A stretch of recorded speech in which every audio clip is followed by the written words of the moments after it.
Be strong.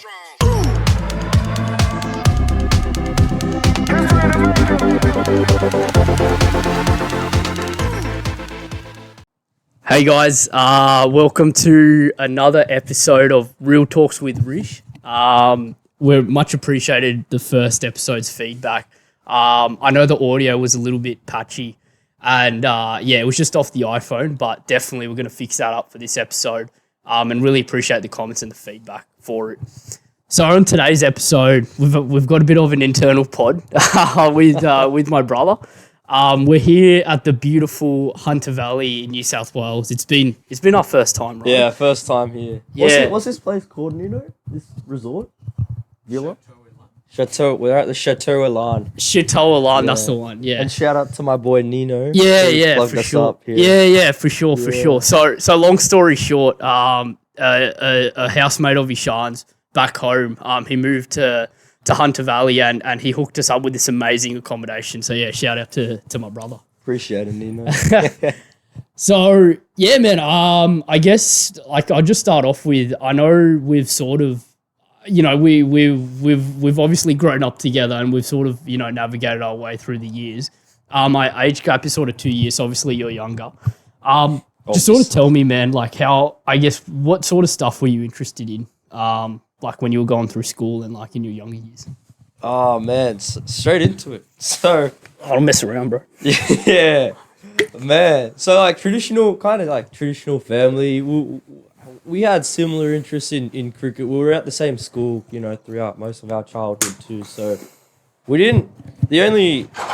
most of our interests were mainly in sport and just hanging out with friends. Obviously, you're 2 years older, so we didn't have the same friend circle or anything. Yeah. But yeah, my schooling experience would just be go to school, have fun with your friends, and then just come home. Yeah. That's all it was. Then we hit year 11 and 12, and it's it's not that anymore. Yeah, no, that's fair enough, man. So I think one of the things that a lot of people know you for is obviously your DJing, and I think that's such a great thing, man. That you've accomplished along the way.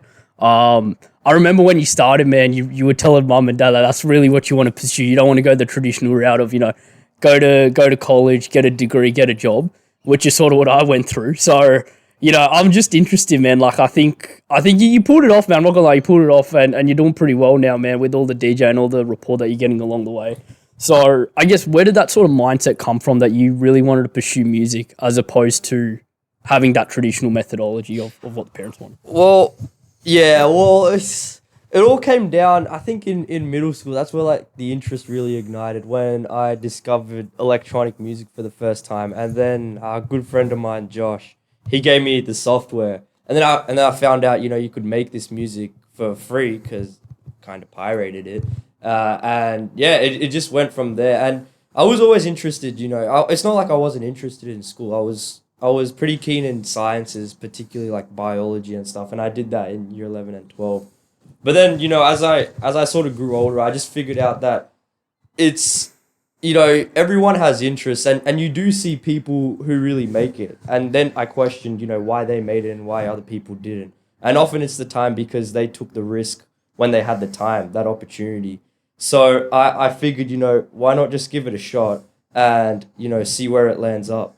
So it's not to say it. All my kind of philosophy is do what you want to do in the right time, and no regrets, So I've regrets along the years, and then I figured, you often regret what you don't do as opposed to what you do, because when you do know what you regret from a certain action, at least you know the outcome of that. But the main fear is the fear of the unknown. What if I gave it a shot?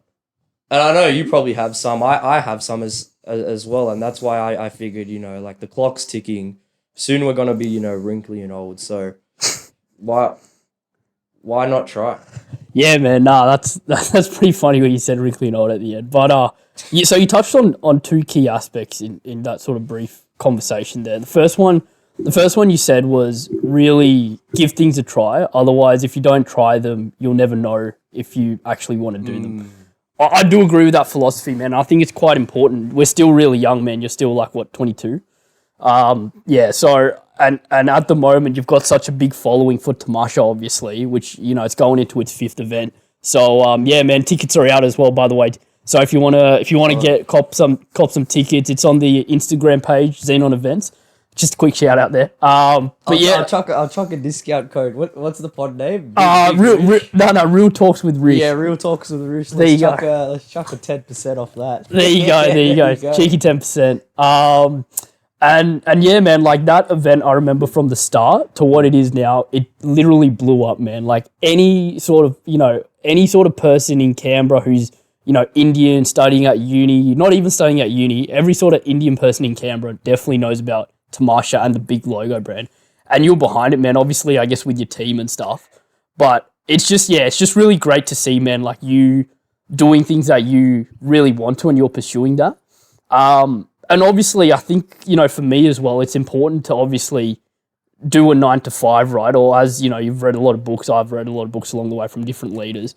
Having that, I guess, call it stable job, quote unquote, is quite important, especially, as we have different investments as, time moves forward. But I think that the best way to plan about it, and correct me if I'm wrong in your opinion, is that we follow our passion and we truly do what we want. But in my view, I view that as a hobby. So this podcast that I'm doing, I'd love to do this full time. I'd love to keep doing it because I don't really care about the views and the streams. I genuinely want to know the person who I'm interviewing and who I'm getting to know. And that's the rapport and the feedback that I've got. But at the same time, I do love my work in cybersecurity as well. Yeah, 100%. So I want to do that. Yeah. Then do that. Yeah. Do whatever you want to do. That's right, yeah. So what my point is that if you treat certain stuff as a hobby, I feel like in your mind, you're not sort of at that stress level that I need to make it. Because you're doing it as a hobby, so you're doing it out of something of interest. That's what I do with acting, right? So if I, with acting, people that are obviously in a full-time gig and like doing it more often than not, that's all they do. So they're very stressful about, getting a gig, whether it's small or big. But I do it as a hobby, so I'm just, hoping for a gig every now and then. And then if I get it, that's great. But if I don't, that's also all good because 100%. I've got, other stuff that I'm doing. So yeah, I think that's really important, man. I do agree with you. So we'll just sort of move into our next topic, which is, I guess, relationships, man. So, and by that, it could be girlfriend or like friends or whatever. So has your friends group since the start, I guess, and by the start I'm sort of saying primary school, has that drifted over time? 100%, man. 100,000%. So, have you heard of like the happiness circle sort of thing? No. Oh, there's been a lot of studies to show relationship with your friends over, your age, right? And obviously, which is probably predictable, the older you get, you tend to have less and less friends. So in high school, man, like all of us, like I said at the start, you would just go to school, show up with your friends and just have a good time. Then, you grow older and older and you figure out who, your real friends are, who you keep in touch with.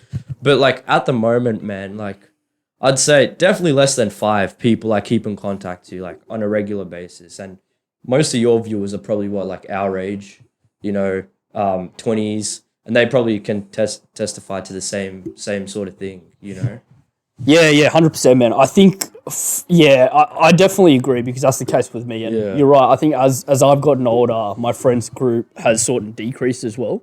And I don't know about you, man, but I've been, I told Mood it last week as well. Like, I knew a lot of people in college, man. That's just what happens, when we go to college, house parties, going out, you're meeting people, you're having fun. But then over time, especially in uni, man, you start to study what you actually want to study. And then your friends group just sort of naturally just sort of shrinks down, right? But define friend. So by friend, I mean like a brother pretty much. Like that I would go out of the way and do anything for. Now, and that's what I sort of said earlier. So I've only got about 5 or 6 people that I would call like friends, where I know they'd do anything for me and I'll do the same to them. Other people, I'm not saying they're not friends, but they're more just acquaintances, right? Because you can just sort of see how they, I guess, drift over the years, and there's nothing wrong with it. Everyone's got their own lives and stuff. But I still think it's important to, as you said, you got to have a small group of friends because then your mindset goes into that direction of what you actually want. 100%. And that's something I noticed, this is like another topic. Going into the corporate world, straight out, like when I was 19. So, that saying, like, show me your friends and I'll show you your future. Yeah. Obviously, like, the people you surround yourself with on a daily basis, you inherit their beliefs to some extent, because, you're having the conversations with them, and you're only surrounded by them. So you're very much influenced by people who you're surrounded by. So when I was 19, I went into corporate full-time work, and then I was surrounded by all these APS public servants, aged 40 plus, who've had like decades of experience, and they had like totally opposite worldviews and beliefs as me, like would probably be expected. And that was like a huge wake up call to me, because I just didn't fit in, because I had nothing to relate with them to, on a certain extent. So that's why it's so important to keep grounded within your inherent friends group. Otherwise, your personality will 100% change. You probably notice a personality change after every chapter in your life. You were at this school and then you moved to this school. For example, I went from Bergman to Bunda. Totally different environment, and my personality did change within that time period. And then you go into university, and then you go into full-time work, and each level up, you're developing new beliefs, and character traits based on who you're surrounded yourself with. So what I learned is that if you're not happy with how things are going, consider who you're surrounded with, because often, say if you're surrounded by two guys, right, on a daily basis, and those guys, aren't going in the direction you want to go in, you might want to, sort of question that, especially if they're new people in your life, Yeah, man. Well, yeah, like what I'm saying is, you become who you surround yourself with to a certain degree, and you're very much influenced by environment. Yeah, for sure. More than, anything else, in my opinion. Yeah. So do you sort of feel that now you're comfortable with the people you're around? Sorry, it's got deep real quick. I mean, like I have like two really good friends. Yeah, sure. Two really good friends, but I don't see them, weekly, or daily for sure. Yeah. But what like who I'm surrounding myself with now on a daily basis? Yeah. Yeah. No, that's interesting, man, and I guess that sort of dives into like our relationship, because I think that us, we've sort of, I guess, we've had different friends group, but I've felt like we weren't really as close as I guess normal, like as brothers sure. are. We always had different beliefs and different views. But I think recently, when I sort of recall, just in recent times, I think we are sort of developing a little bit of closeness now, because we're sort of coming to that age where, I don't know about you, but I'm sort of relating more to just like what I really want out of life more. And I feel like, to me, there's obviously more than partying and going out and all that sort of stuff. And I feel like you're also sort of coming to that. Obviously, you party and you do all the events for Tamasha and Xenon and stuff. But I feel like you're coming to that age now where you're maturing up a little bit. That's how I'm gonna say it. Like I feel like you weren't, and I'm being real here, I feel like you weren't mature for a lot of the time and a lot of the ages when you were younger. And I think I didn't say much, because I knew that you needed to experience what it felt like not being mature. And then once you go through that experience, then you realize that I need to, grow up out of that stage. So I think it's good now you're sort of coming to that stage now. And I do think, we're definitely getting close, man. But I think it's important to keep that closeness as well. And one thing we both can agree on is that family is very important. Yeah, for sure. We never, at least for me, man, I never really thought about it like that until, you do have your bad moments and you do sort of, you're down in the dumps, as the old saying says. So, yeah, man, I appreciate you being on the pod, man, as well, for sure. I think that's really it, man. Like, I don't really see there's much other stuff to talk about. I guess, just sort of closing off, what sort of advice would you give to people that want to be in the creative industry, but don't necessarily know how to tap out of that, I guess, traditional realm? Or say someone who's Indian, right? Someone who's like from our background, right? Who obviously has traditional parents, go to school, get an education, get a good job, Yeah. What advice would you give them? Well, first of all, I'm no mogul, man. I'm no guru. I don't consider myself, an expert or made it or anything like that. I'm just, starting out. Yeah, well, that's what my point is. Yeah. No, I just want to get that clear. So when people are like, oh yeah, well, he's giving advice and stuff like that. It's based on my experiences. And that's what the whole point of this podcast is. Yeah. Look, all I would say is you just it sounds cliche, but if you don't, you have to do it, because if you don't, nothing's going to change.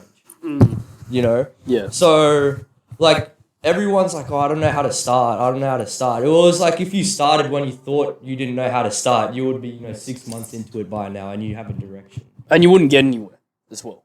Sorry? You wouldn't get anywhere if you didn't start, obviously. Yeah, exactly. Yeah.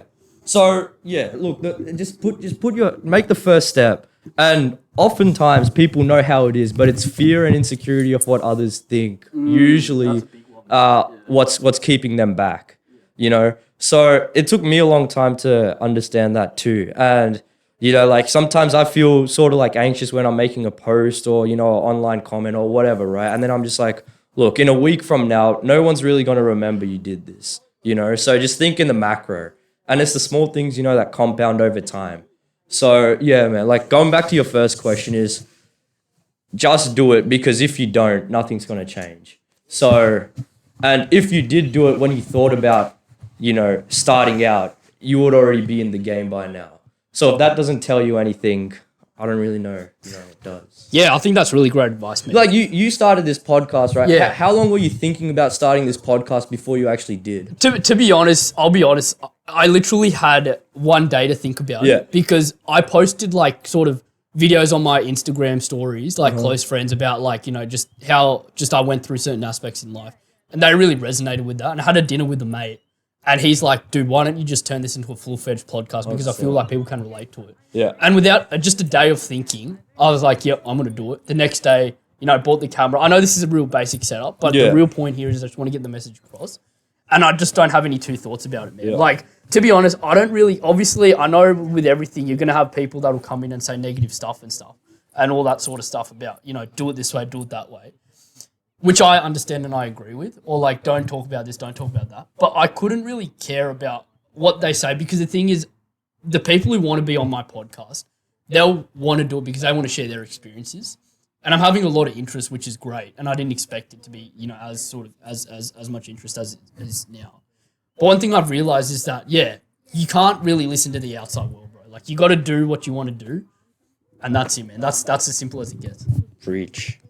Yeah. All right, man. I think we'll wrap it up there. This one's quite a short pod, but we conveyed a lot of deep messages, a lot of meanings as well. We went through relationships with family, relationships with friends, and also, I guess, we didn't really talk about partners, but yeah, just relationships with people. We also dived into what our passions are, what our true hobbies are, which I think is very resonating from Ishan's perspective, since, he's a DJ now and he's got such a big name. And some of the advice that he's actually given, to people that sort of want to break out of that, I guess, traditional mindset. So, yeah, thanks, everyone. We're signing out from the beautiful Hunter Valley.